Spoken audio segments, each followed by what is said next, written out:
There exists a level of calm so intense, so unshakable, that people look at you as if you're not even from this world. And today, you're going to learn exactly how to reach it.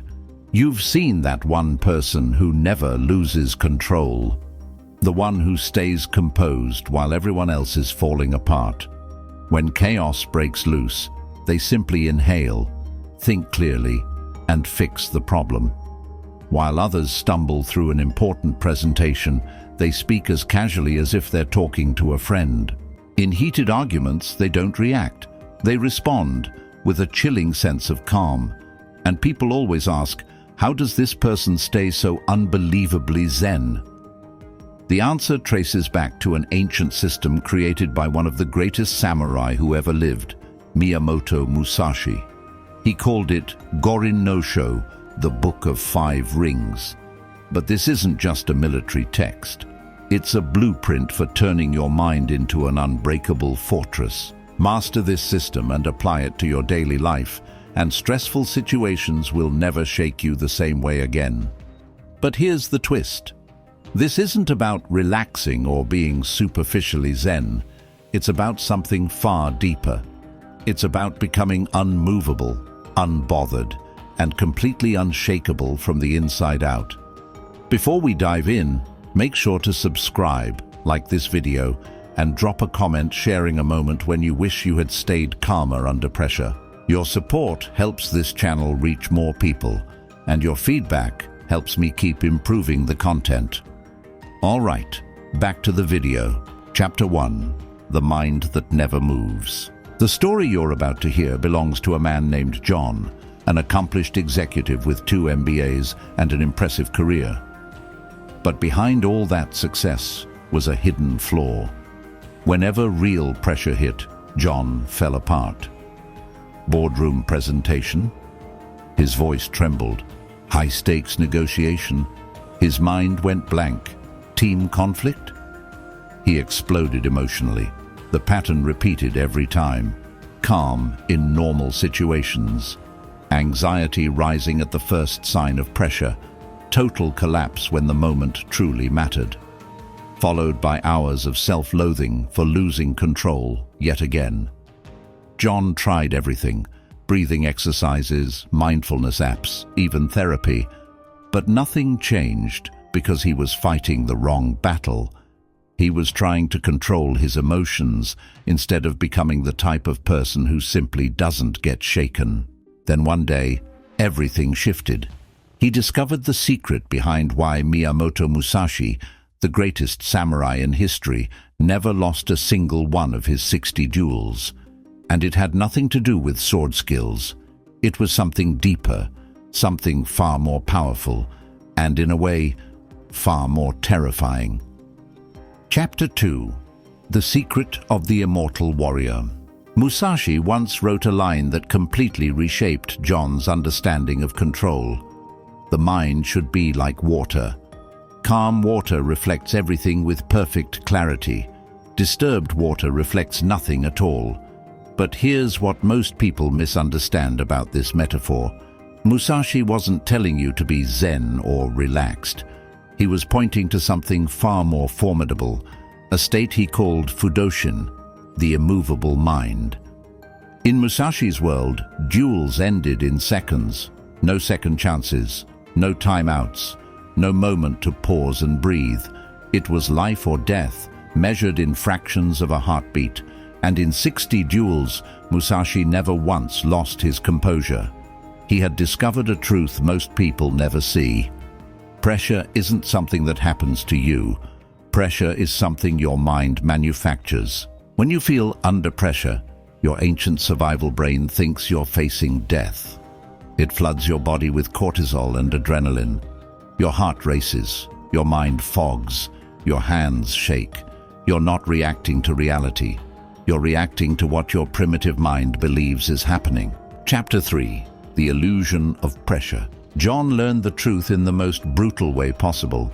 He was presenting to the company's biggest client, a $2 million deal on the line, a room packed with executives watching his every move.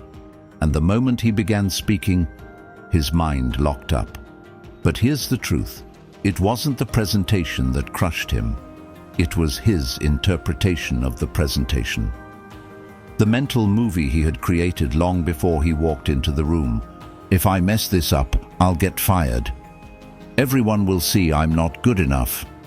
My entire career could collapse today. To John's brain, that imagined movie felt more real than the room he was standing in. So his nervous system reacted as if he were being attacked by a wild animal. And this is where Musashi's first life-changing lesson enters. The enemy is not in front of you. The enemy is in your mind. When you finally understand that pressure is a mental illusion, not an external force, you gain the power to dismantle it. But Musashi didn't stop there. He didn't want to cope with pressure. He wanted to become immune to it. To do this, he developed the concept of Heijoshin, the ordinary mind. A simple name, but a revolutionary idea. Chapter 4. The Ordinary Mind. Heijoshin, the ordinary mind, means maintaining the exact same mental state, no matter what's happening around you. Whether you're chatting with a friend or standing on the edge of life and death, sipping coffee or presenting to a boardroom full of executives, your inner state stays the same. This doesn't mean becoming cold, robotic, or emotionless. It means your center, your core, remains unshaken, untouched, unmovable. John began practicing this in a way that felt ridiculous at first. He took simple, low-pressure moments and trained himself to hold the same mental calm he had when he was alone at home. Ordering a coffee at Starbucks, same breathing, same posture, same internal stillness. Talking to his boss, same calm. A small negotiation, same steady focus. The first week was chaos. His body fought him at every step, heart pounding, palms sweating, voice trembling. This is normal. Your nervous system has been programmed for millions of years to react to pressure. You're trying to rewrite ancient code. But by week 2, something shifted. John noticed he could stay calm a little longer before his system went into panic mode. By week 3, he led a small meeting while maintaining almost the exact mental state he had in the quiet of his living room. A Stanford neuroscientist who has spent 18 years studying stress discovered something remarkable. When you intentionally hold the same neurochemical state across different situations, you literally rewire the neural circuits that trigger stress. Your brain learns, in a very real way, that the situation is not a threat. One of the core mechanisms behind this transformation is controlled exposure. You cannot overcome fear without meeting it. You cannot beat pressure without walking into it. But don't worry. This doesn't mean you need to jump into your biggest fear right now. Just like John, you must train your mind gradually, starting small and building the resilience required for bigger battles. Because eventually, inevitably, you will have to face the demons that have chased you for years. And that brings us back to Musashi's method. Chapter 5, The Productive Void. Heijoshin, the ordinary mind, was only the beginning. Musashi pushed even deeper and created a concept far more mysterious. Mu, the productive emptiness. And here's where things get fascinating. This emptiness isn't about clearing your mind of everything. It's about clearing your mind of the right things. John realized this the day he delivered his first steady, non-shaking presentation. He spoke well, but afterward he noticed something. He had wasted half his mental energy thinking about the presentation instead of simply doing it. Musashi once wrote, "When the mind is filled with thoughts of fighting, there is no room for fighting." In modern terms, when you're too busy trying not to get nervous, you can't focus on what actually matters. Musashi's idea of emptiness isn't meditation. It's strategic mental clearing. A deliberate removal of every thought that doesn't serve the moment, leaving only what is essential. John began practicing a ritual he called mental clearing before every high-pressure moment. It came down to 3 questions. What do I need to do right now? What do I need to know right now? How do I need to be right now? Anything that didn't answer these questions was immediately thrown out. Fear of failure, gone. Worry about what people think, gone. Anxiety about the future, gone. What remained was pure focus, the task itself, the knowledge required to execute it, and the mental state needed to perform at his best. This was Musashi's productive void, the emptiness that creates mastery. Chapter 6. The Invisible Preparation. Even with Heijoshin and Mu, John still felt like he was fighting himself every time pressure hit. It was as if calmness was something he had to force instead of something he simply was. Then he discovered Musashi's third principle: the battle is won before it begins. Musashi never entered a duel expecting to figure it out in the moment. All preparation happened long before the swords were drawn. By the time the duel began, he was already mentally in a state of victory. John realized his mistake. Trying to calm himself during pressure moments never worked. Once adrenaline surged, cortisol flooded, and his heart raced, it was already too late. Real preparation doesn't happen under fire. It happens in the calm, pressure-free moments before the storm arrives. So John began what he called ghost training. Every day for 20 minutes, he mentally simulated high-pressure scenarios, practicing the Heijoshin and Mu states until they became second nature. Big presentation next week? He walked himself through it in his mind, entering the room, speaking confidently, answering tough questions, all while maintaining the same calm mental state he had sipping coffee at home. Here's the key: the brain doesn't perfectly distinguish between vivid imagination and real-life experience. By the time the real moment arrived, it wasn't the first time he had faced it.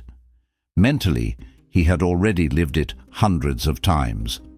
Chapter 7. The Unshakable Center. By the 6th week of practice, John faced the ultimate test: a boardroom presentation, 15 executives, a $5 million project on the line. If it failed, there would be no second chance. But the moment he stepped into the room, something extraordinary happened. He felt at home, not nervous, not anxious, not overconfident, simply present, like he was in his kitchen making a snack. The presentation flowed effortlessly.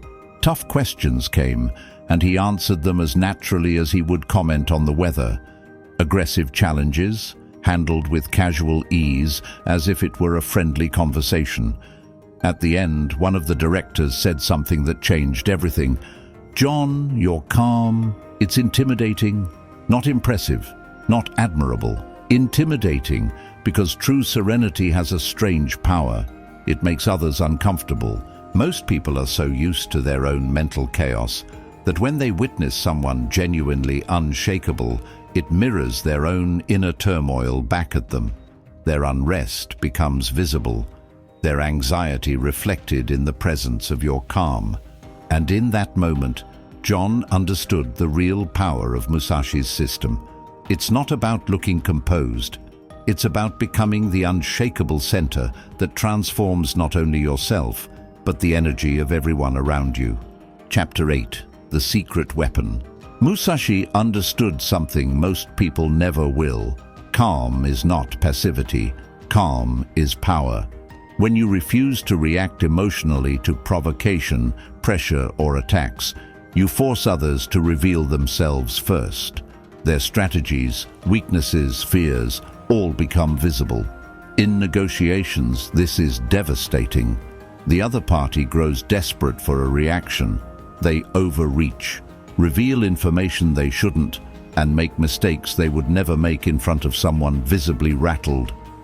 John discovered this firsthand when he began using calm as a strategic weapon.